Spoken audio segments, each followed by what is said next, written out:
झालेलंच आहे आता. दादा काय सांगाल, काय पत्रकार परिषदेचा आज या ठिकाणी आयोजन करण्यात आलं? महाराष्ट्र विधान परिषदेच्या नाशिक विभागीय पदवीधर मतदारसंघाची निवडणूक झाली आणि 8 फेब्रुवारी 2023ला मी विधान परिषद सदस्यत्वाची शपथ घेतली. आज त्या गोष्टीला 1 वर्ष पूर्ण झाल्याच्या नंतर मी पुन्हा एकदा सगळ्या मतदारसंघामध्ये दौरा केलेला आहे आणि त्याचाच एक भाग म्हणून मी गेले 4 दिवस जळगाव जिल्ह्यामध्ये विविध ठिकाणी जातोय, सगळ्यांच्या भेटीगाठी घेतोय, सगळ्यांचे आभार देखील मानतोय.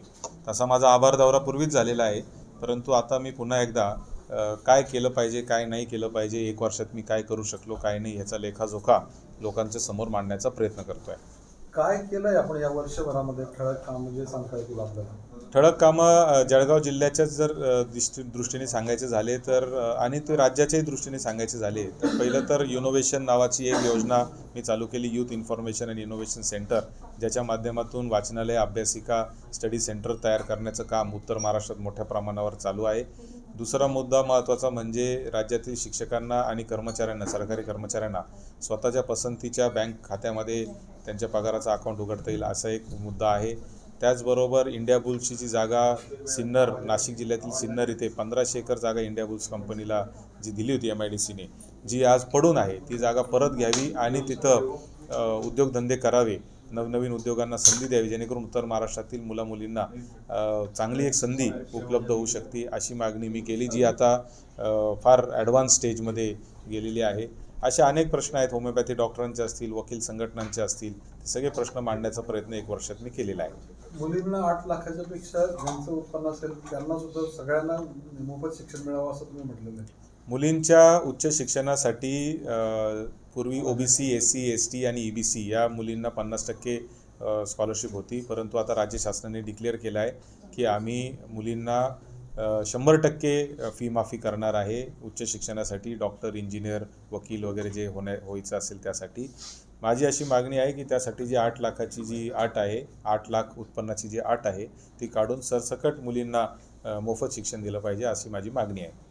पर्यटनाच्या संदर्भात आपण बोललेलं आहे की पर्यटनाला 40 गावांसाठी फक्त मला असं वाटतं की औरंगाबाद आणि संभाजीनगर जो जिल्हा आहे, संभाजीनगरपर्यंत पर्यटनाची फार मोठ्या प्रमाणावर लोक येत असतात, विदेशातून परदेशातून येतात, वेरूळ अजिंठापर्यंत येतात, अगदी जळगाव जिल्ह्याच्या बॉर्डरपर्यंत येतात. परंतु जळगाव जिल्ह्यामध्ये त्यांना पर्यटनाच्या दृष्टीने काही नवनवीन गोष्टी आपण जर करू शकलो तर मला असं वाटतं की त्याचा चांगला फायदा होईल. 40गावमध्ये शून्याचा शोध लावणाऱ्या भास्कराचार्यांचं समाधी आहे, तिथं रामायण लिहिणाऱ्या वाल्मिकींची तिथं स्थळ आहे, त्याबरोबर मंदिर आहे. तर अशा ज्या गोष्टी ज्याला आपण जगाच्या पटलावर जर आणू शकलो तर जळगाव जिल्हा पर्यटनामध्ये देखील पुढे जाऊ शकतो असं मला वाटतं. रामराज्याची संकल्पना तुम्ही स्पष्ट केली होती, काय सांगायचं होतं? महात्मा गांधींनी जी रामराज्याची संकल्पना मांडली, ती रामराज्याची संकल्पना अशी आहे की सर्वसमावेशक आणि शेवटच्या घटकापर्यंत डेव्हलपमेंट, विकास घेऊन जाणारी जे राज्य असतं, जो राजा असतो त्यांनी सगळ्यांचा विचार करायचा असतो, अंत्योदयाचा विचार करायचा असतो, सर्वोदयाचा विचार करायचा असतो, म्हणजे शेवटच्या माणसाचाही उदय आणि सर्वोदय म्हणजे सगळ्या लोकांचा उदय. हा जो विचार करून सर्वसमावेशक जे काम करायचं असतं ते खरं रामराज्य आहे असं महात्मा गांधींनी सांगितलेलं आहे. तुम्ही त्यासाठी काय करणार? त्याच विचाराने प्रेरित होऊन मी जे काही काम लोकप्रतिनिधी म्हणून आता करतो आहे गेल्या 1 वर्षामध्ये, माझा प्रयत्न हाच आहे की जे रामराज्याची संकल्पना महात्मा गांधींनी मांडली त्याच धर्तीवर खऱ्या अर्थाने काम माझं झालं पाहिजे. अशा परिस्थितीत आजच्या राजकीय परिस्थितीत तुम्हाला काय वाटतं? नाही, आजची राजकीय परिस्थिती तर नक्कीच चिंताजनक आहे की ज्या पद्धतीने जे राजकारण चाललेलं आहे ते मला असं वाटतं की माझ्या पिढीला आणि ह्या येणाऱ्या पिढ्यांना खूप काही ह्याच्यातून भोगावं लागेल असं मला वाटतं.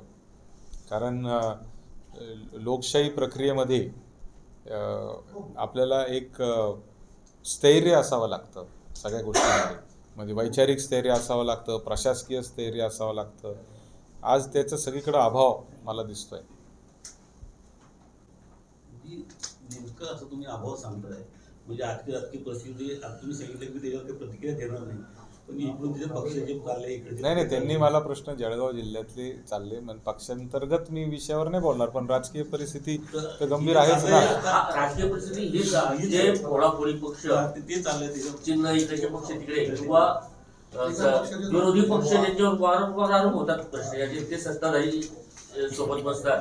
म्हणजे उद्या कोण कोण राहील याची परिस्थिती, या परिस्थितीवर विरोधक म्हणजे विरोधकाला ठेवायचं नाही हे कितपत शक्य किंवा विरोधक संपवून टाकायचं ही भूमिका नाही, असं आहे बघा की कोणी कोणाला काय पकडून तर आणत नसतं काय.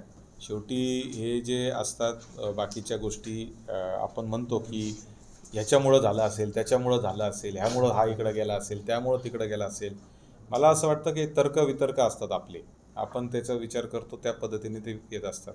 प्रत्येक राजकीय नेत्याची, आता ज्यांनी 30-30, 35-35, 40-40 वर्ष राजकारणात घातले, तो जेव्हा असा एखादा निर्णय घेतो तेव्हा त्याच्या मागं त्याची काहीतरी विचार असणार आहे. आता तो आपल्याला माहीत नाही की काय विचार आहे. त्याच्यामुळं प्रत्येकाची कोणत्या परिस्थितीत प्रत्येकजण निर्णय घेतो ही परिस्थिती वेगळी असते.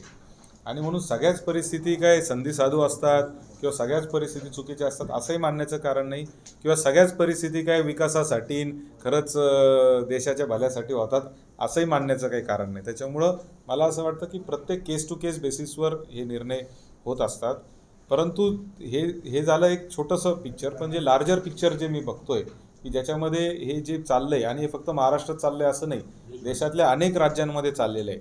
आणि हे पहिल्यांदाच चाललंय असंही नाही, हे पूर्वी पण झालेलं आहे.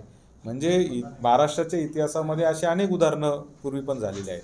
परंतु हे सगळं होत असताना म्हणजे हे इतक्या सहजरित्या जे व्हायला लागले आता, ह्याचं खऱ्या अर्थाने वाईट वाटतंय. आणि लोक याच्यावर काहीच बोलत नाही आहे, ह्याचं खऱ्या अर्थाने माझ्यासारख्याच्या मनामध्ये प्रश्नचिन्ह निर्माण झालं आहे की कोणालाच कसं काही वाटत नाही आहे. काँग्रेसचे मुख्यमंत्री राहिलेले अशोक चव्हाण हे भाजपमध्ये गेले, पक्षनिष्ठेचे मोठे मोठे झेंडे त्यांनी मिळवलेत आतापर्यंत, आणि तेच एकदम काँग्रेसमध्ये गेले, भाजपमध्ये गेले. तर त्यावर नाही, मी तेच बोललो ना की प्रत्येक नेता जेव्हा असा काही निर्णय घेतो तेव्हा त्याच्या पार्श्वभूमी काय आहे त्या निर्णयाची हे त्यालाच माहीत असतं. कारण ते काय नवीन राजकारणी नाही किंवा लहान राजकारणी नाही किंवा अगदीच उतावीळ होऊन निर्णय घेणाऱ्यातले लोक नाही. काहीतरी विचारपूर्वक घेतला असेल. आता तो काय विचार केला आहे आणि तो आपल्याला पटतो का नाही पटतो हा वेगळा विषय आहे. परंतु त्यांनी काय विचार केला असेल हे आपण नाही विचार करू शकत. त्याला आदर्श विकास पर्व म्हणावं. नाही, आता असं आहे ना, ते आदर्शवरचा जो आरोप आहे ते इकडं असतानाही होता आणि तिकडं असतानाही होता. त्याच्यामुळं म्हणजे आदर्श मला वाटतं की त्याचं काही सांगू शकत नाही आपण की काय काय. आदर्शाचा आरोप त्यांच्यावरती केला होता आणि त्याच पक्षात त्यांना द्यायची वेळ आलेली आहे. आणि जेव्हा पक्षात प्रवेश केला त्यावेळेला देवेंद्र फडणवीसांनी म्हटलं की हा विकास पर्व आहे म्हणून हे येतात, म्हणून मग तो आदर्श विकास पर्व आहे का? आता कसं आहे, म्हणूनच मी सांगितलं की प्रत्येक जण जेव्हा निर्णय घेतो तेव्हा त्याची काय त्याच्या मागची भूमिका आहे हे त्यांनी स्पष्ट केली पाहिजे. बरं, भूमिका त्यांच्या मनात जी असेल, शेवटी एवढा मोठा माणूस ज्यांच्या वडिलांना मुख्यमंत्री पद पक्षाने दिलं, राज्यामध्ये देशामध्ये गृहमंत्रीपद दिलं, स्वतः 2दा मुख्यमंत्री राहिले, असा माणूस असा एकदम जाईल का? काहीतरी तर विचार त्यांनी केला असेल ना. म्हणते 350 ते 400 जागा आमच्या येतील, मग भाजपाला अशी फोडाफोडीची गरज का बसते? आता इतका कॉन्फिडन्स आहे. कसं आहे, त्यांनी काय इक्वेशन मांडलेलं आहे ह्या आकड्याचं हे ते त्या निष्पन्नापर्यंत कसे आले हे तेच उत्तर देऊ शकतील की हे त्या आकड्यापर्यंत कसे पोहोचले.